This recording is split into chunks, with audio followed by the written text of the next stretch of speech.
Magandang umaga Pilipinas sa mga oras sa buong mundo. Araw po ng Lunes, Enero 30 na, 2017 sa ulo ng ating mga balita.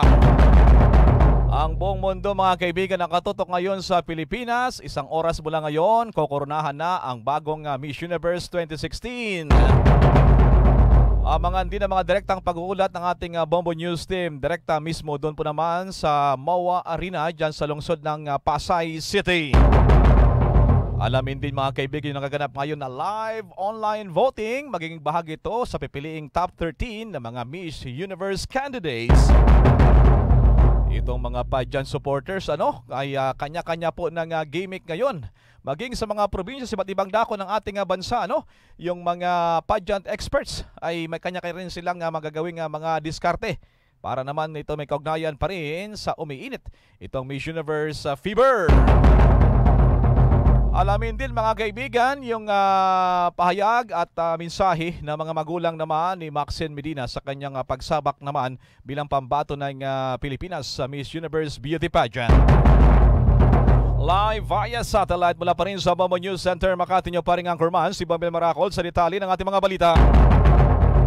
Unahin ko muna itong sitwasyon doon mismo sa MOA Arena. Ito po yung venue ng 65th Miss Universe Beauty Pageant. Diyan po naman sa lungsod ng Pasay. Si Bombo Dennis Samito na sa linya. Bombo Dennis, kumusta ngayon dyan sa mga oras na to? Eksaktong isang oras. Okay naman ay 58 minutos ay formal na magsimula. Itong kick-off naman ng Coronation Night ng Miss Universe Beauty Pageant. Bombo Dennis, go ahead. Buhos na ngayon ang mga VIPs na nagdadatingan na unti-unti dito sa MOA Arena at sa ating pagtingin-tingin dito, Bombo Elmar, may mga artista na tayong namataan.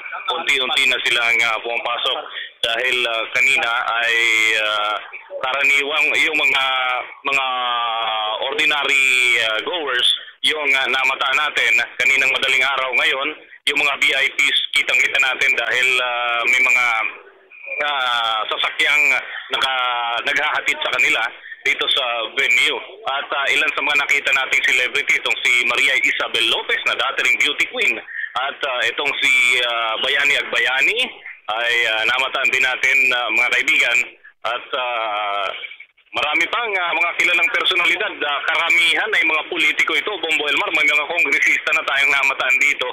Mamaya ibibigay natin kung may pagkakataon yung kanilang mga pangalan dahil inaasahan natin madaragdagan pa ito. Yung mga opisyal ng gabinete, may ilan-ilan na rin tayong nakikita dito sa venue. So sa kasalukuyan, maayos naman yung sitwasyon kahit medyo nagkakasiksikan doon sa harapang bahagi ng MOA Arena. Habang dito sa aking lugar na kinalalagyan, maayos at matino ang pila dahil marami ang nagpapatupad ng kaayusan dito.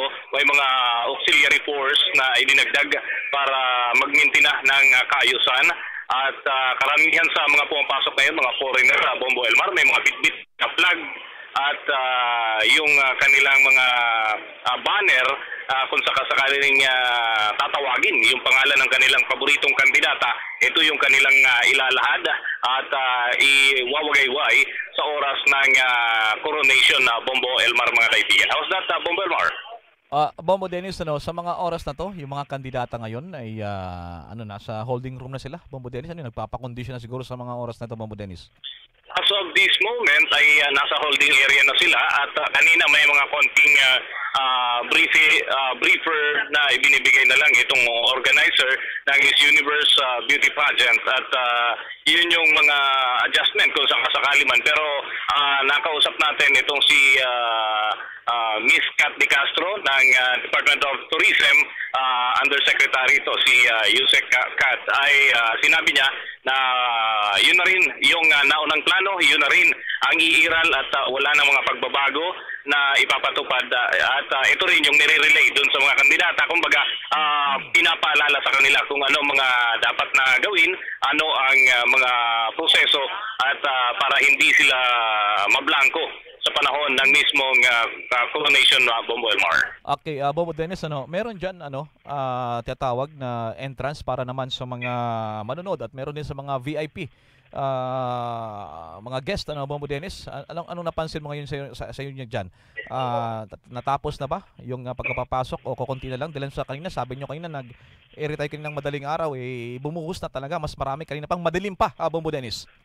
Hanggang ngayon ay marami pa rin. Tatlong papasok na pintuan yung nakalaan para sa mga manonood. At yung pinakang harapan, yun yung inilaan para doon sa mga VIP para magkaroon ng moment kung sakasakali man na gusto nilang mag-picture taking muna, kung gusto nilang magpa-interview kung sakasakali man ay may pagkakataon sila. At yan ay mangyayari doon sa may harapang bahagi nitong MOA Arena. Nandito tayo sa isang side at kitang-kita natin. Yung iba nakikipag-usap. At to my surprise nga, Bombo Elmar, yung kausap ko kanina, ito pala ay ina ng isa sa mga kandidata. Yung si Miss Curacao ay nandito, yung kanyang nanay, pati yung kanyang kapatid. Yung kapatid ni Chanel Dilao ng naturang bansa ay nandito, bitbit yung dalawang flaglet bilang pagpapakita ng suporta sa kanilang bansa, gayon din sa kanyang anak upang magdagdag ng, kumbaga mag-boost ng lakas ng loob para sa pagsabak sa pinakamalaking kompetisyong pangkagandahan ng kanilang bansa at mismo ng kanyang mahal na anak sa Bombo Elmar. So nakaharap mo pala, no? Curacao yata yan ang tawag diyan, Bombo Dennis, ano? Isang Dutch Caribbean island, ano? Ay kilala yung bansa, yung lugar na yan sa mga beaches kung tayo nagkakamali, Bombo Dennis. So full force din pala sila diyan, Bombo Dennis. Yung kanyang isang anak ay kasama niya din kanina at nagpadala tayo ng litrato diyan nung mag-ina at todo suporta nga itong mula sa bansang Curaçao. Maliban diyan, marami pang mga dumarating dito at agaw pansin yung iba dahil nakasuot sila ng mistulang pang Miss Universe din, may mga sash, yung iba nakasuot nung talagang flag, nakabalabal na sa kanilang katawan at pagpapakita nga ng kanilang todo suporta sa kanilang dinadala o yung kanilang bet na kandidata.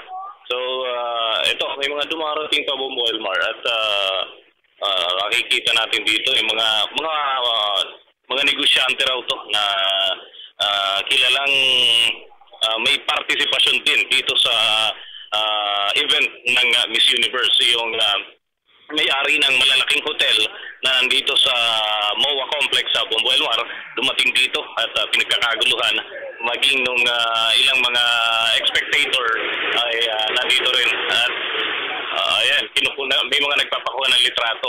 Kitang-kita natin dito sa ating lugar na kilalalagyan. Yung iba talagang todo gown, Bombo Elmar, at wala silang pakialam kahit sumayad sa kalsada, yung kanilang kasuotan na napakahaba. Yung meron nga dito, nakita tayo, may tagabitbit pa ng dulong bahagi ng kanyang gown dahil talagang kumbaga hinihila yung naturang gown, medyo mahaba. At nagmo-moment pa ito kanina, kumbaga gumagawa pa ng senaryo dito at talagang agaw pansin. Iyan lamang yung ilan sa mga senaryo. At sa panig naman itong mga otoridad, may mga rescuer dito na nakaugnayan din tayo. Hindi bababa sa 50 na rescue personnel ang nandito. Kung sakasakali daw, kakailanganin yung kanilang tulong, nandito lang naman sila para umalalay, mga kaibigan. Alright, maraming salamat, Bombo Dennis. Yan pa rin ang sitwasyon mula dito sa harapan ng MOA Arena kasama ang Bombo Radio Coverage Team. Ako si Bombo Dennis Camito para sa Pambansang Radio ng Pilipinas, Basta Radio, Bombo! Madako naman tayo sa lugar nitong si Bombo Geraldo Lip, dyan pa rin sa venue ng gaganaping Miss Universe Coronation. Go ahead, Bombo Geraldo Lip. Yes, Bombo Elmar, kapapasok nga lang itong unang Miss Universe ng Pilipinas, si Gloria Diaz, dito sa mismong entrance, Bombo Elmar, ng Coral Way, kung saan ay pumasok siya dito dakong alas 7:05 kanina.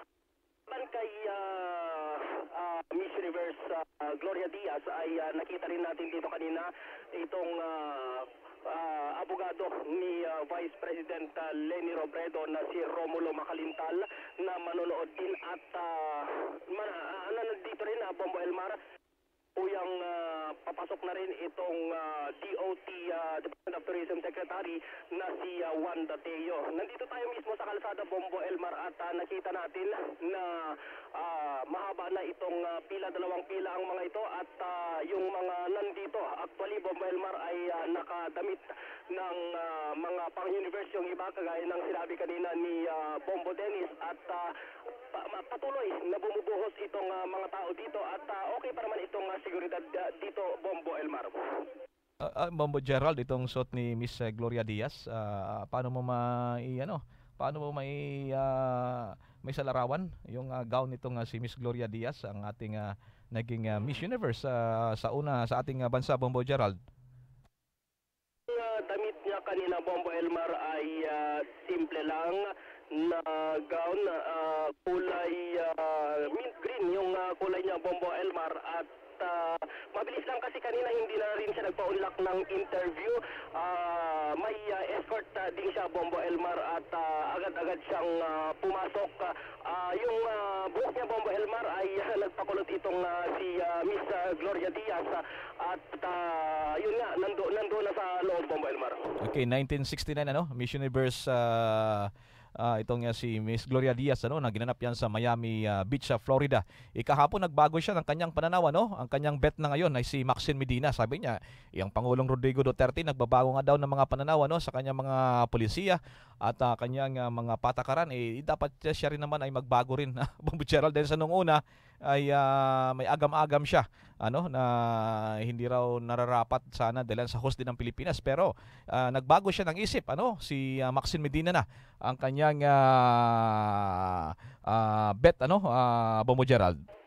Yes, at napanood kasi niya itong preliminary conference at base nga dyan sa preliminary conference ay nakita niya na namukadkad itong ganda ni Maxine Medina, kaya nagbago yung isip niya. Sabi nga niya, nagbabago si Presidente Duterte nga ay nagbabago ang isip. So siya, nagbago na rin yung isip. So si Maxine Medina na ang kanyang pambato, Bombo Elmar, hindi kagaya ng dati na medyo hindi niya sinuportahan or hindi niya taste na manalo itong ating pambato. At yun nga, inihayag niya yan kahapon lang niya inihayag yan na, Bombo Elmar. Okay, ang binabanggit mo itong preliminary competition na Bombo Gerald, yung pagrampa nila ng kanilang national costume at na rin ay itong swimwear nitong nakalipas naman na araw. Maraming salamat, Bombo Gerald. Live mula pa rin dito sa MOA Arena sa Pasay, Bombo Gerald P. ulit para sa Pambansang Radyo ng Pilipinas, Basta Radio, Bombo. Okay, babalikan natin dyan sa entrada po ng venue maya-maya lamang at balikan ko naman si Bombo Lizelle Galan dyan pa rin sa MOA Arena. At bakit binabanggit Bombo Lizelle na ang Miss Colombia ang candidate to beat batay naman doon sa mga pustahan, mga beating ads at mga pageant experts. Gaya na rin ang alas 2 pa raw kaninang madaling araw ay halos walang tulog daw ang mga Miss Universe candidates mula doon sa kanilang hotel at maaga sila ay nagtungo na dyan sa MOA Arena. At alamin din natin mga kaibigan yung nagaganap din ng mga live online voting. Ito po ay para sa top 13 na mga Miss Universe candidates. Nasa linya si Bombo Lizelle Galan. Patuloy ang paghahanda, Bombo Elmar, ng 86 na mga candidates ng 65th Miss Universe pageant dito sa backstage para sa Grand Coronation na gaganapin ngayong umaga sa Mall of Asia Arena sa Pasay City. Alas 2 pa lamang ng madaling araw, Bombo Elmar, ay gising na ang mga beauty queens at alas 2:30 kanina ay umalis na ng hotel para pumunta dito ng arena. Kasalukuyan na ang mga itong naghahanda sa backstage para sa hair and makeup. Eksakto alas 8 ngayong umaga ay magsisimula naman ang coronation. Walang Filipina, Bombo Elmar, na magiging co-host. Ang American na si Steve Harvey, taliwas sa unang napaulat noon. Magsisilbi lamang na backstage host ang model na si Ashley Graham, Bombo Elmar. Ang unang bahagi ng program ay magpapakilala isa-isa itong mga kandidata. Ang American rapper na si Florida ang mag-perform ng medley ng kanyang mga hit songs kasama ang mga backup dancers sa opening number, Bombo Elmar. Sa introduction, hinati ang mga kandidata sa group of 4 at sabay-sabay ang mga ito natutungo sa gitna ng stage at magpapakilala ng kanilang pangalan at ang kanilang mga bansa, Bombo Elmar. Pagkatapos nito ay i-anunsyo ang top 13 finalists na napili mula sa preliminary competition at ang nanguna sa online voting. Susundan ito ng swimsuit o presentation sa saliw ng awiting I Took a Pill in Ibiza ni Mike Posner. Pagkatapos ng swimsuit round, Bombo Elmar ay kukunin ang top 9 finalists na siyang uusad sa evening gown presentation. Suot ang kanilang gown of choice, rarampa ang siyam na mga finalists bago kukunin ang top 6. Ang 6 na mga matitirang candidates ang siyang sasalang sa question and answer portion. So ngayong taon, Bombo Elmar, iisa na lamang ang interview. Unlike noong mga nakalipas na taon sa Miss Universe pageant na 2 question and answer portion. So ngayon ay iisa na lamang. Pagkatapos ng interview ay pipiliin na ang top 3 finalists na muling rarampa para sa final look bago magdesisyon ang judges kung sino ang kokoronahang bagong Miss Universe.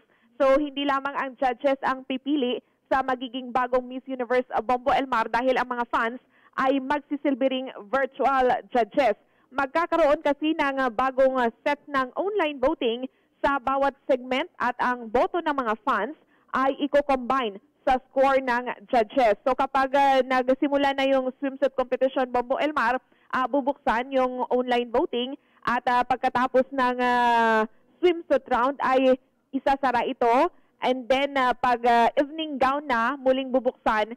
So bawat segment ganun yung magiging cycle, Bombo Elmar. Kaya nga ang apila ng mga candidates actually ay dapat daw pabilisan sa pagpindot ito, Bombo Elmar, kasi yung span ng time na makaboto yung mga fans ay maikli lamang. Kung 12 yung mga o 13 yung finalist na rarampa sa swimsuit, actually Bombo Elmar, kung tutusin mga 10 minuto lang yan. So yan lang yung span na makaboto yung mga fans sa pamamagitan yan ng Miss Universe app and then yung Twitter, Bombo Elmar. So ang sabi nga ng mismo ng Miss Universe organization, dapat daw na samantalahin ng mga fans yung Twitter kasi dito ang mas mabilis na makaboto yung mga fans para na suportahan ang kanilang mga pambato. And itong si Maxine Medina nga, Bombo Elmar, yung pambato ng Pilipinas, ay ngayong umaga muling umapila sa kanyang mga kababayan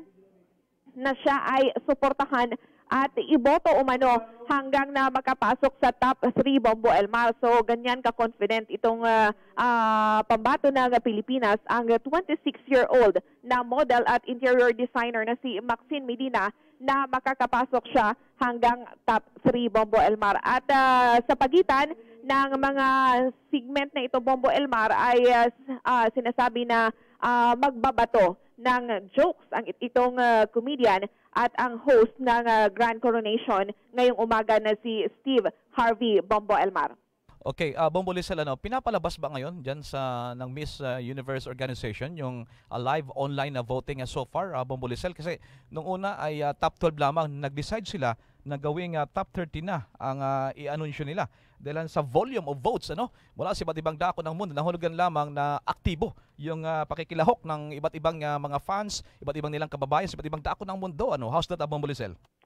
Sekreto itong resulta ng online voting, Bombo Elmar. Bagamat kahapon pa lamang ay sinabi na nitong president ng Miss Universe organization na si Paula Shugart na nadetermina na kung sino ang nanalo sa online voting. Ngunit sikreto nga at ngayong umaga pa ia-anunsyo kung ano ang naging resulta ng online votes at maging ang preliminary competition ng Bombo Elmar. Ayon kahapon kay Secretary Wanda Teo ng Department of Tourism, may alam na sila kung sino ang uusad sa top 13 na siya nga sasali sa final competition. Pero yun nga, ngayong umaga pa ito i-anunsyo, Bombo Elmar.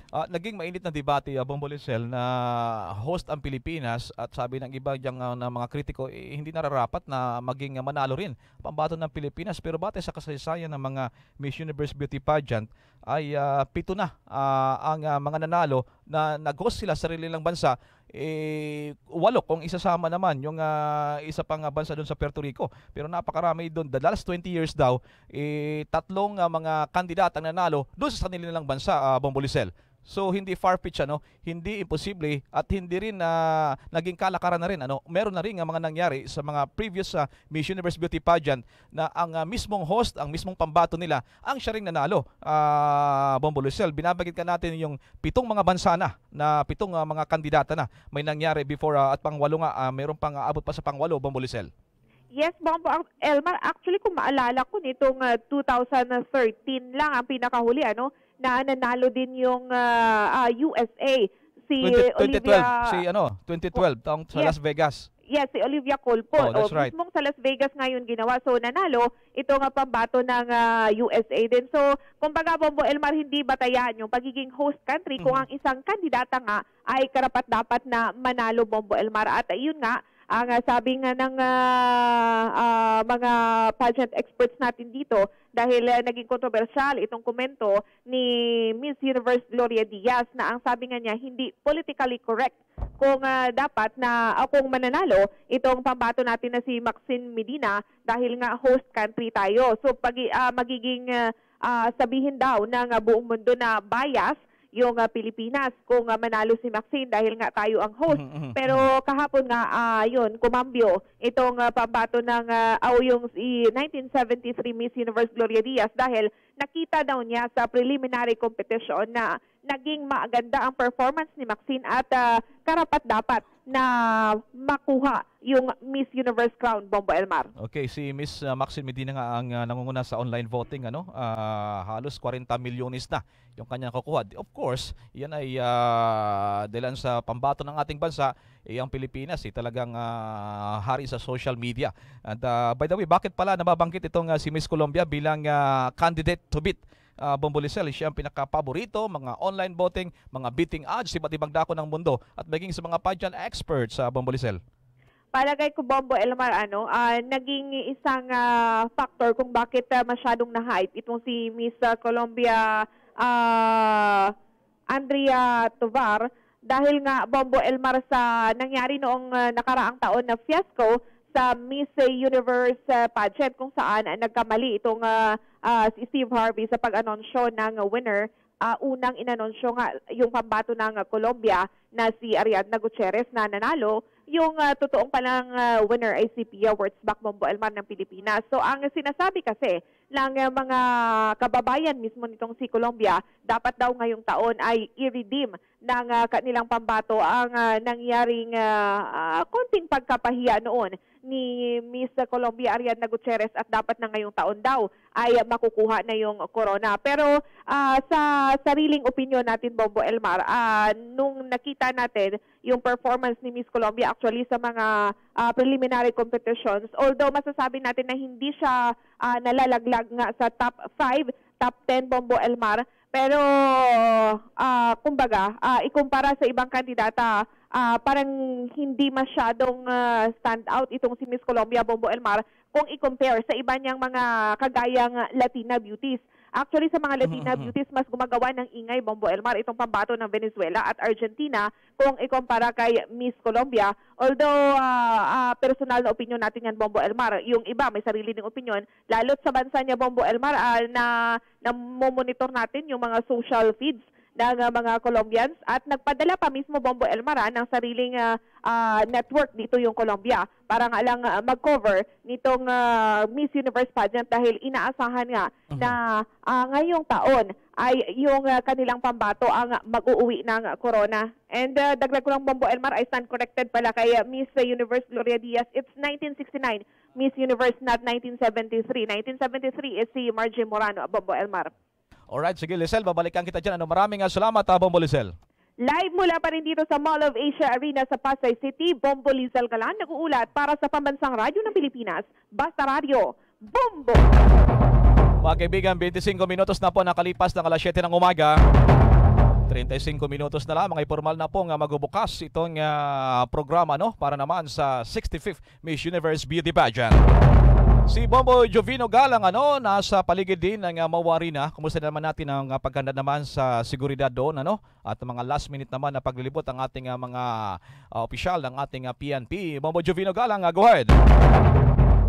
Mar, dito tayo ngayon sa dulo ng pila ng mga tao dahil napakahaba. Nandito na sa may halos kaliwang bahagi na ng MOA itong entrada, itong kinaroroonan ng malaking corona, kung saan ay marami pa rin ang kasalukuyang nakapila. At dito maraming foreigners, iba't ibang mga lahi ating nakakapanayam yung ilang mga nakapila pa rin na kung saan full support ang kanilang ibinibigay sa kanilang mga kandidato. May mga Pilipina, mga Pinoy din ang nagbigay ng support pa rin sa ibang mga bansa like sa may Venezuela dahil yun daw yung kanilang bet at bet nila. At sa ngayon ay yung situation ng traffic ito, grupo ng Malaysian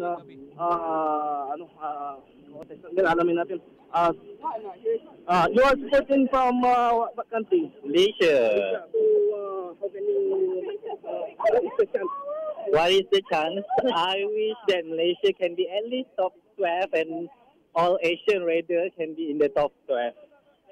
Good luck.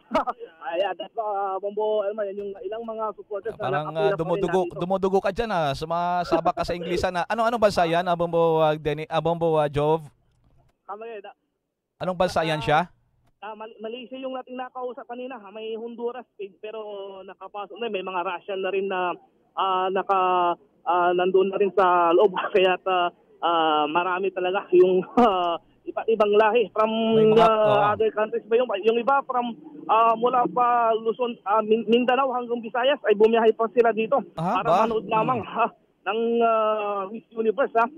Talagang yung iba nga nang nakusap natin, pinag-ipunan pa nila yung ticket nung magmula nung i-announce nung December ay talagang napag-ipunan at alis na nakakuha man lang sila maging audience kaya na malayo-layo daw yung kanilang lugar, at least nandun sila sa loob ng MOA Arena. Yung situation ng traffic, grabe yung traffic dito sa may kinaroroonan natin, pero kontrolado ng mga kapulisan at ganoon din mga traffic in further. So yan muna, Bombo Elmar, yung ilang mga situation as of now, mahaba pa rin yung pila, abot hanggang sa may gilid na lang ng kalsada. Talagang may mga binubuksan na ibang gate para ma-accommodate dahil hindi nasa na bubuhos yung pila within last hour ng bago magsimula ang Miss Universe alas 8 ng umaga. So yun muna ilang mga situation mula dito sa MOA. Bombo Jovino Galang, nag-ulat para sa Pambansang Radyo ng Pilipinas, Basta Radyo Bombo. Sa lugar din ni Bomber Mina Garcia, may mga grupo din, kanya-kanya rin ang gimmick para matawag ang pansin ng mga judges. Bomber Mina Garcia, dyan pa rin sa Pasay City. Go ahead, Bomber Mina. Tama ka siyan, Bombo Elmar, kani-kanyang hakot ng mga supporters ng 86 na candidates ng Miss Universe Pasay Grand Coronation na gaganapin ngayong umaga sa Mall of Asia Arena sa Pasay City. Bagamat isa nga sa mga crowd favorites si Miss Indonesia Keisha Buro, ay hindi papakampante ang kanyang mga fans na agad ng kanyang magandang performance sa kompetisyon. Sila excited naman ang mga fans nitong si Miss Ecuador Connie Jimenez na sinabing deserve na siyang koronahan bilang susunod na Miss Universe. Ikinita kanyang mga supporters na complete package siya na beauty and brains na panigurado daw na magiging stand out sa kompetisyon. At upansin naman, Bombo Elmar, ang grupo ng mga supporters nitong si Miss Thailand Sholitas Wansan na kumpodo sa props at costume. Samantala, ibinida naman ng supporter ni Miss Bahamas, Cheryl Williamson, ang kanilang mainit